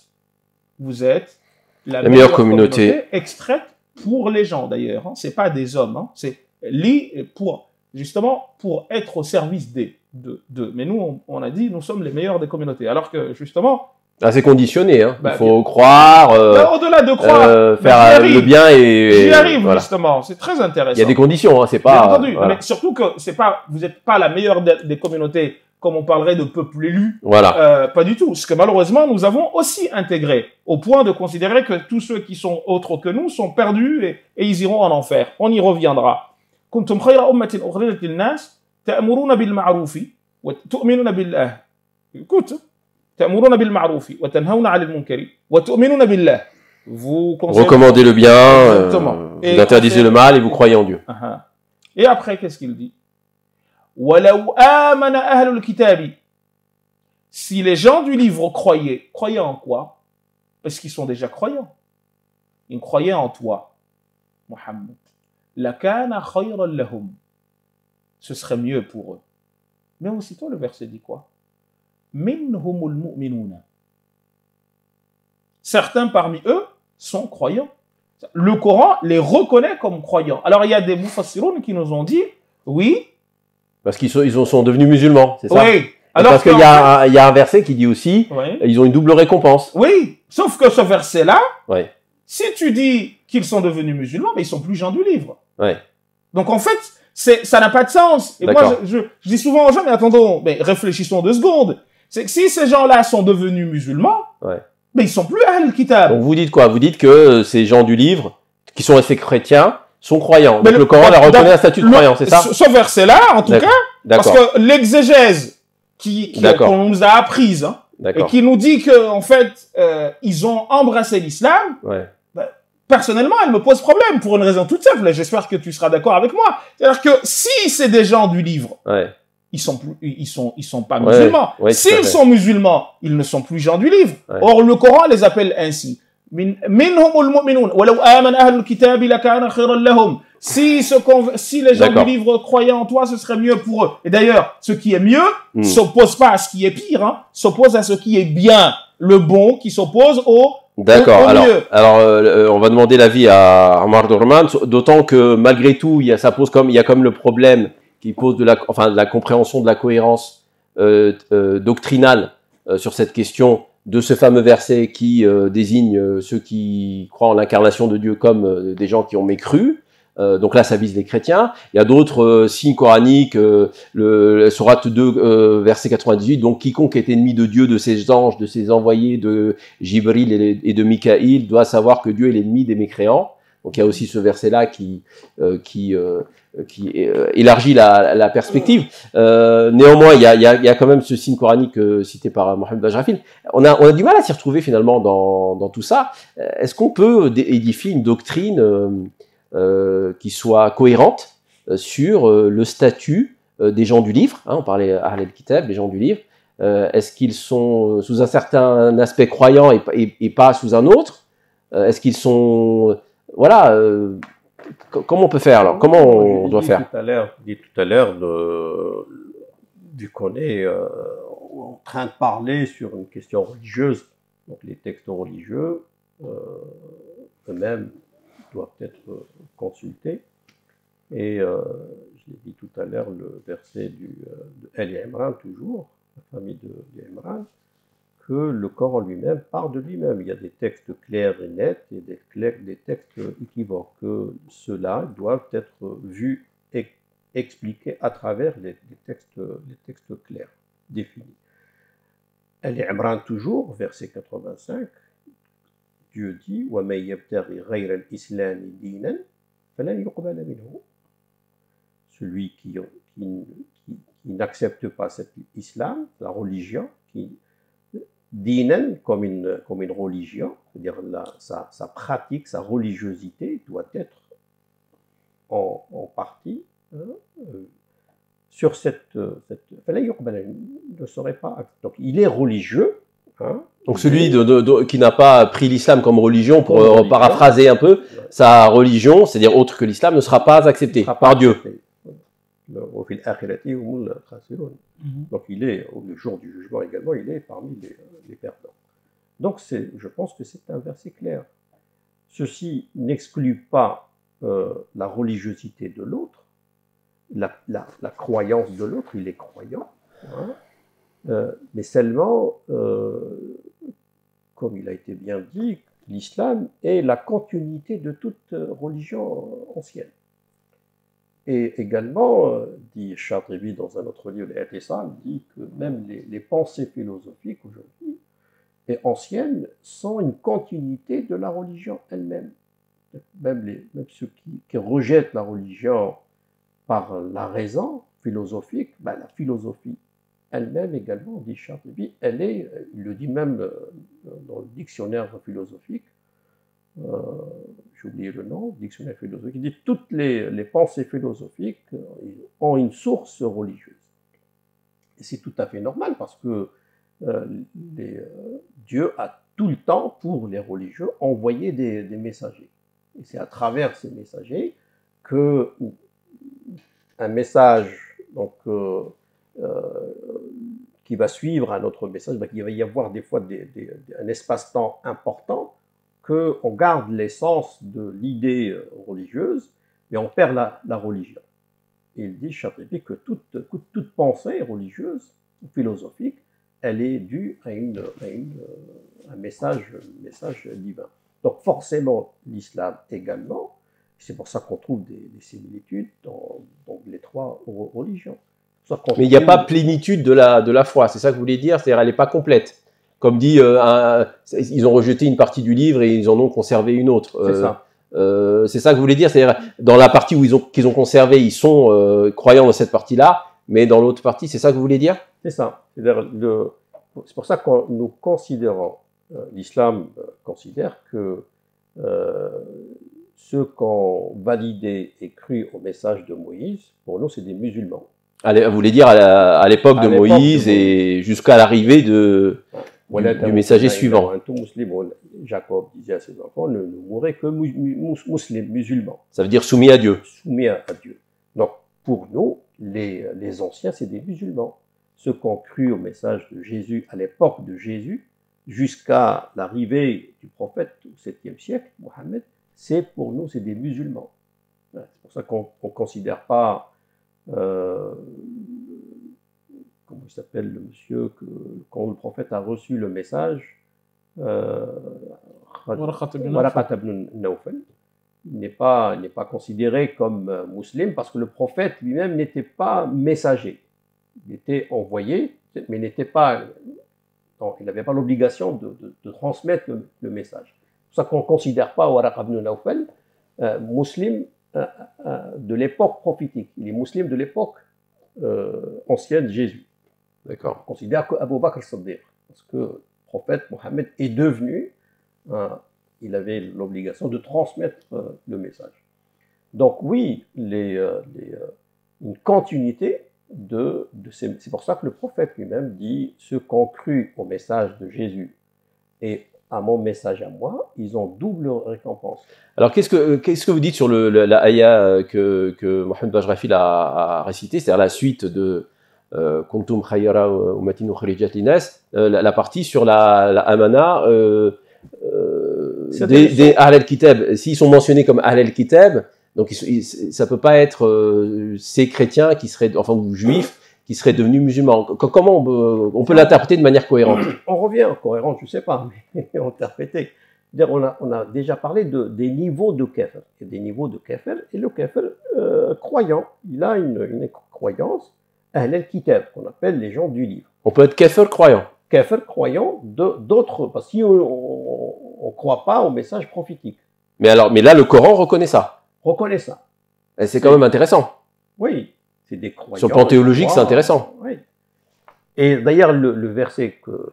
Mais c'est le seul verset, non? C'est le seul verset qui non, dit cela. il y en a d'autres. Ah oui, il y a celui qu'on avait cité tout à l'heure sur ont cru, ceux qui, avec tous les Sabéens, les Nazaréens. Il y a même celui parlant des Juifs, disant comment yuhakkimunaka wa indahum at-Tawrah fiha hukmullah. Pourquoi viennent-ils te poser des questions à toi alors qu'ils ont la Torah dans laquelle se trouve la norme divine? Moi, pour aller dans le sens de ce que dit Cheikh Omar, essayer de développer un peu, je ne suis pas très en phase ou très d'accord avec lui quand il dit que ils sont croyants mais mécréants. Le verset, de mon point de vue, et ça n'engage que ma personne, mais la manière dont je l'ai lu linguistiquement parlant, et encore une fois, je dis, il n'est pas question ici de seulement parler l'arabe. Il faut avoir, de mon point de vue, un bagage linguistique. Sur la sémantique, l'étymologie, etc. Parce que c'est au-delà de la sémantique, mais justement des jeux, comme ce que je vous ai dit tout à l'heure, des jeux de mots sur chanteur et chanteur, c'est très pointu en fait comme histoire, et le simple fait de parler une langue ne te donne pas accès à cela. Mais bon, je ferme cette parenthèse, parce que les anciens, quand tu vois comment ils étaient, les usuliyoun, c'était des gens, des férus en littérature. C'était des gens qui maîtrisaient les rouages de la langue. Et Shafi'i, qui est l'auteur de Risala, donc le père fondateur de Usul al-Fiqh, c'était Et pourtant, ils n'ont pas, enfin, majoritairement, ça serait, comme on dit, ils n'ont pas défendu l'idée que sur cette ayah, il existe un statut du croyant, malgré le fait qu'ils connaissaient la linguistique. Donc, comment vous expliquez ça? C'est pour cette raison que, attention. Parce qu'ils étaient qualifiés, compétents, ils n'ont pas retenu ce sens-là. Ah, sahbi, tarayath, chouïa. Ils ont dit des choses très intéressantes que l'on... Alors, pas tous, mais quand tu regardes en fouillant dans les bouquins, tu trouves de ces choses extraordinaires. Quand tu lis la première exégèse totale de l'islam, c'est laquelle? C'est un monsieur qui s'appelle Mujahid. Muqatil, pardon, ibn Sulayman. Muqatil ibn Sulayman, qui est mort en 150 de l'Hégire, lorsqu'il fait l'exégèse du verset « Walaoula daf'ullahi nasa ba'duhum bi ba'd » si Dieu ne protégeait pas certains hommes contre d'autres par des hommes, la huddimat, on aurait détruit quoi? Sawami'un wa bi'un wa salawatun wa masajidun yudhkaru fiha ismullah. Dedans, les mosquées, enfin les lieux de prière, voilà, les temples, etc. Muqatil dit, c'est la preuve. في هذا دليل على أن اسم الله يذكر في الكنائس وفي المساجد والمعابد والصوامع. Il dit c'est la preuve que dans ces lieux de culte, on parle du nom de Dieu.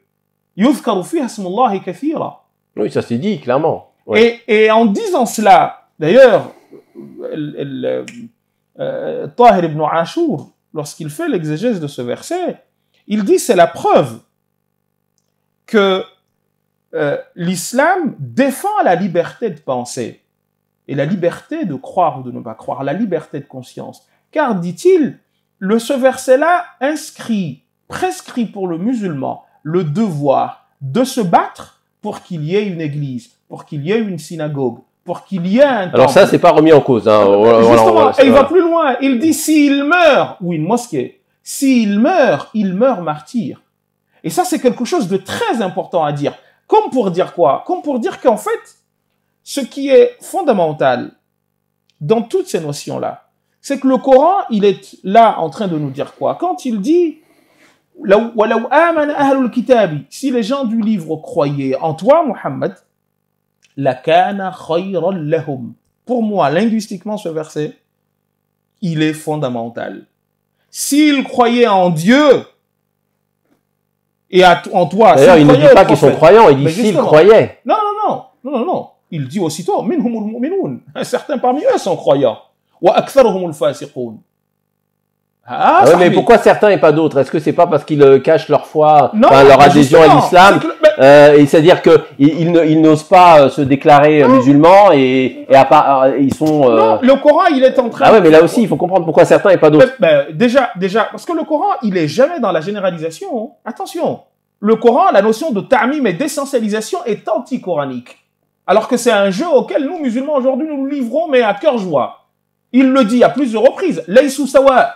Ils ne sont pas tous pareils. Min ahl al-kitabi, parmi les gens du livre. Et regardez cette précision. Même quand il parle de la mécréance, il ne généralise jamais. Oui, c'est vrai. Lam yakun alladhina kafaru min ahl al-kitabi. Et min en arabe on dit lit-tab'idri, pour parler d'une partie des gens. D'accord. Et malheureusement, quand on dit quand le Coran dit laqad kafara alladhina, moi c'est ça qui m'embête dans tout ça, c'est que nous avons un livre qui sur le plan linguistique est une mine d'or. Et ces différences-là, on ne les fait pas. On dit al-kufr millatun wahida. C'est un propos qui s'apparente à l'imam Shafi'i. La mécréance, c'est une seule tradition. Mais non, cher ami, le Coran a bien fait ce distinguo. À chaque fois, ils ne sont pas pareils. Min ahl al-kitab man yatlu ayatillahi ana al-layli wa hum yasjudun. Parmi les gens du livre, il y a des gens qui lisent les versets de Dieu. Et certainement, ils ne lisaient pas les versets du Coran. Ils lisaient les versets de leur livre. Et ça m'emmène, si tu me permets, juste une petite chose à rajouter là-dessus, cher Fouad,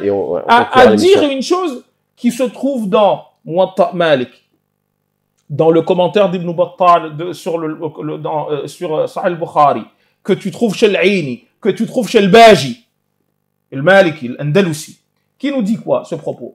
Il nous dit que Aïcha, et je vous l'ai déjà dit ici, quand elle était malade, oui, elle faisait des fois appel à une femme juive qui venait réciter, et comme le dit Ibn Battal, qui récitait pas le Coran, parce que quel est l'intérêt d'appeler une juive pour réciter le Coran?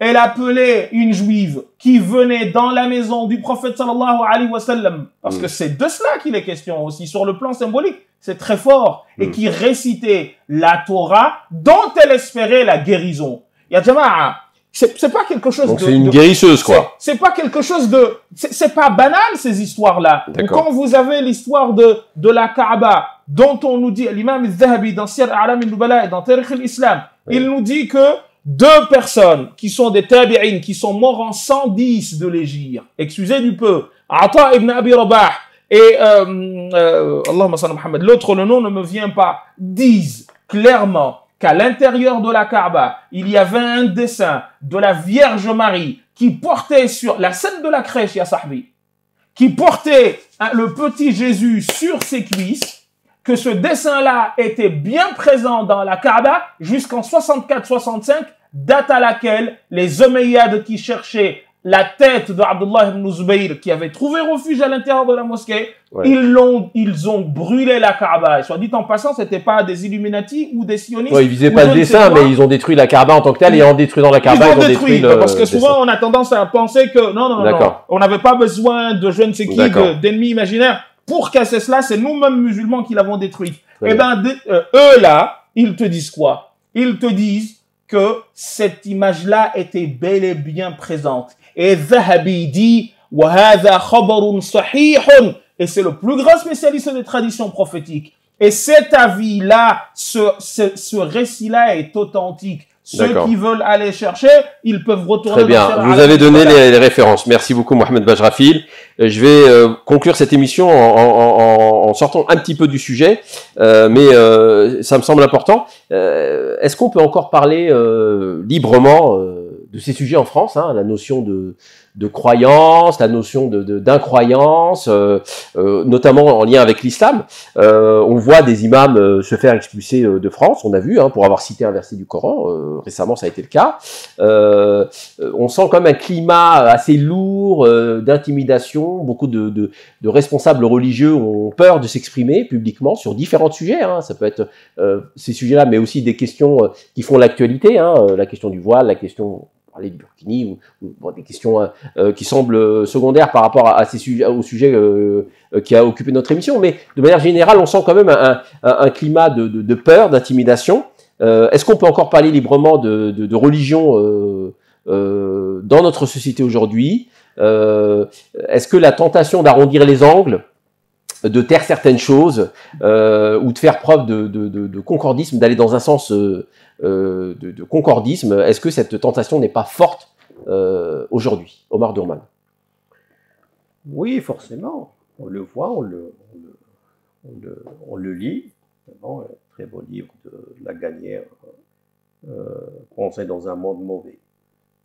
Très, très beau livre. Et que, comme je l'ai dit au début, ce n'est pas que les religieux, quand on parle peut-être la libre parole, et il y a aussi également des penseurs, donc oui, mais il y a quand même une ouverture, hein, par rapport à d'autres pays, par exemple. Il y a quand même une ouverture une possibilité de s'exprimer, d'écrire encore. On a toujours. Vous n'êtes pas inquiet? Vous ne pensez pas qu'il y a un recul des libertés religieuses? Si, inquiet. Si, inquiet, parce que des fois, pour un oui, pour un non, on peut expulser un imam, on peut faire taire un prêtre également. Il y a eu également pour des prêtres, pour des intellectuels, hein, qu'on voyait souvent sur les plateaux télé. Il y a aujourd'hui pratiquement des têtes que aujourd'hui on ne peut plus les voir. Donc oui, on est inquiet sur la question de cette liberté de... La censure, l'autocensure, qui est encore plus... Alors que normalement, on est dans une liberté de penser. Liberté de penser, liberté de réfléchir. Et d'expression. D'expression. Parce que ça, c'est enrichissant. Quand c'est fait calmement, quand c'est fait par conviction, les personnes, on ne peut pas forcer les convictions.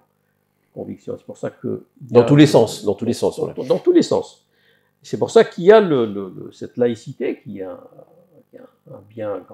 grand bien pour les Français en général. Et les composantes qui est parfois utilisée à des fins, dans des discours anti-religieux. Qui est devenu aujourd'hui, il y a un livre, la doctrine laïque. C'est devenu carrément une doctrine, une religion. On parle de religion laïque. Certains sociologues ont parlé de religion laïque, effectivement. Religion laïque. Ouais. Le problème, si elle est considérée comme religion, mais on ne peut pas imposer une religion. Alors, c'est-à-dire à certains usages. Hein. Il ne s'agit pas de dire que la laïcité est une religion, que la laïcité bien comprise, effectivement, est une liberté d'expression, une liberté de conscience, mais que, disons, certains usages ont mené à des dérives. Voilà, oui. Sinon, si on voit le verset qui a été cité par Cheikh Bajrafil, que le musulman doit protéger les églises, doit protéger les synagogues, doit protéger également tout endroit où on prie.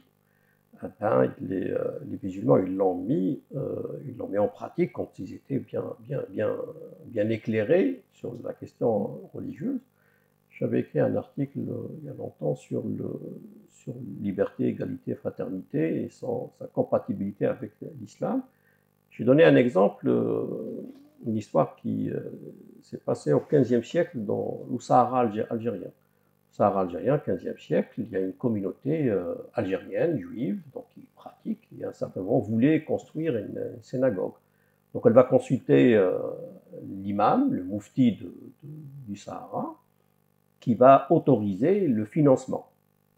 Un autre moufti qui va contredire cette fatwa, une guerre qui va se déclarer entre deux clans musulmans, deux mouftis, et un des mouftis qui va perdre son fils.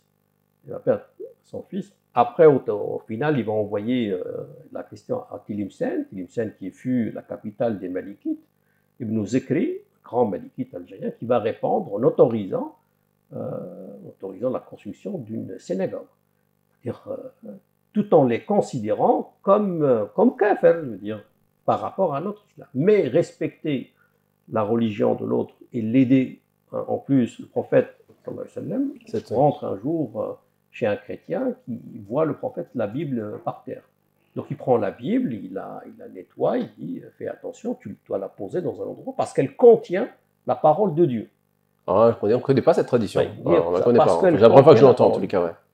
Ouais. Et les chrétiens de Najran qui ont été reçus, qui ont pu accomplir leur rite à la mosquée du prophète. D'accord. Donc personne ne doit nier, parce qu'il y en a certains qui nient, personne ne doit nier que la Bible, la Torah contiennent des paroles divines.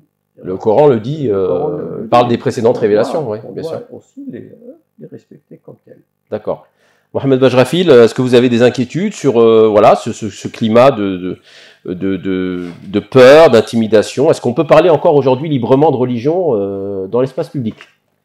En fait, ce n'est pas un phénomène qui est propre à un camp davantage qu'à un autre. C'est l'apanage en réalité de l'époque. On parle aujourd'hui de cancel culture. La culture de l'élimination, on veut éliminer symboliquement, voire physiquement, ce que faisait Daesh et d'autres organisations terroristes, telle personne, parce qu'on estime qu'elle n'est pas en phase avec... On détruisait des Bouddhas en Afghanistan. Ouais. Les Bouddhas en Afghanistan, par Bamiyan. Les Bouddhas de Bamiyan, les compagnons du prophète sont arrivés là-bas. Et ces Bouddhas-là étaient là. Ouais. Et des fois, tu t'assois, tu te dis, mais c'est quelle folie, en fait. On veut être plus royaliste que le roi. Ce que je vous ai dit, là, vous savez, la tradition dont je vous ai parlé de Maryam ibn Imran et dans la Kaaba. Vierge. Qu'est-ce que j'ai rigolé en lisant les commentaires quand j'écrivais Réveillons-nous. Je suis parti voir comment ils traitent ces sujets-là. Alors, beaucoup disent, il ne faut pas que ça soit su des gens. D'accord. Et d'autres disent, non. En fait, cette photo-là, ce dessin-là, il était sur une poutre. Parce qu'il y en avait beaucoup à l'intérieur de la Kaaba, et celui-là en particulier, il était sur une poutre, et ils n'ont pas voulu forcer en effaçant trop pour pas que la poutre tombe. D'accord. Donc ils l'ont effacé juste un tout petit peu, et après, comment dire... aujourd'hui, très bien, on a compris. Du Saint-Esprit, d'accord. Le dessin a refait sa face. Aujourd'hui, ce ne sont pas les... directement à ta question. Ce ne sont pas des musulmans, là, dont nous parlons. Voilà. En fait, c'est pour ça que je te dis, c'est l'apanage de personnes. On est dans une période où la notion de nuance a été tuée. Et c'est la raison pour laquelle il n'y a pas de débat. En fait, des fois, tu dis, laissez-moi tranquille, en fait. On dit en comorien qu'on ne peut pas réveiller quelqu'un qui ne dort pas. Quand tu t'entêtes à être idiot, ben reste-le, en fait. Tu peux... Les kulli da'in dawa, dit-on en arabe. Chaque maladie dispose d'un remède. Illa al-hamaqa, sauf l'imbécilité. A'jazat man yudawiha, et la fatigué quiconque a essayé de la guérir. Donc, aujourd'hui, nous avons des gens qui ont décidé de ne pas se parler. Là, ce que je vous ai dit, là, ce que nous avons eu comme échange, certains disent, parmi nous musulmans, disent que, en fait, j'ai été payé par la France ou l'Occident, soi-disant, pour diluer l'islam. Or, tu m'as entendu ici, j'ai cité que des théologiens musulmans. Mais, moi, je serais à la solde de je ne sais quoi. Et des fois, tu t'assois, tu te dis, qu'est-ce que tu veux? Qu'est-ce que tu veux dire à ça? Alors justement, qu'est-ce que vous dites quand un prédicateur, un imam ou un intellectuel va être excommunié de l'espace public parce qu'il a cité un verset du Coran ou il a défendu une opinion religieuse? J'arrive à l'autre pan. Parce que l'autre pan n'est pas mieux. Oui, mais on vous entend moins là-dessus. On vous entend beaucoup sur l'autre, sur le. Mais bon, c'est pas grave. Hein. Ah non, mais c'est pas vrai. C'est pas un reproche, mais. Non, mais je l'ai dit dans le monde, je l'ai dit partout. Il y a même une chaîne de télé dont je tairai le nom pour ne pas lui faire de pub, qui est venu et qui m'a interviewé pendant 2 heures pour ne jamais rien diffuser par la suite, parce que peut-être ça n'allait pas dans le sens de ce qu'il voulait entendre. D'accord. Mais j'ai parlé longuement de ça.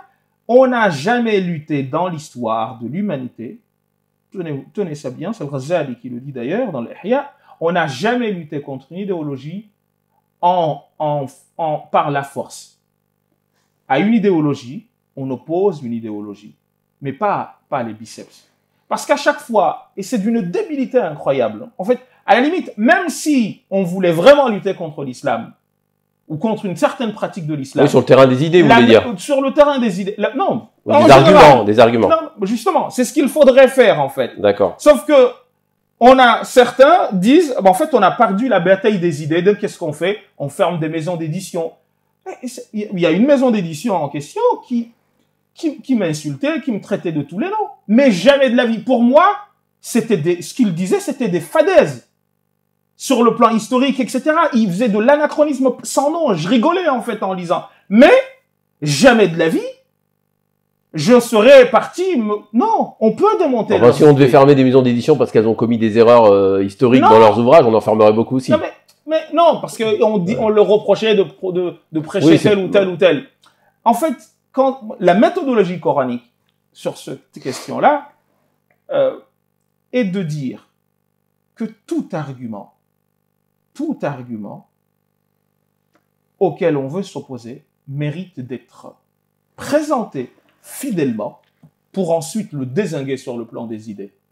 Ce qui se passe aujourd'hui, c'est quoi? On est justement d'un côté comme de l'autre. Hein. On est dans une culture d'élimination. On agit par élimination parce qu'en fait, on a renoncé à la complexité des idées.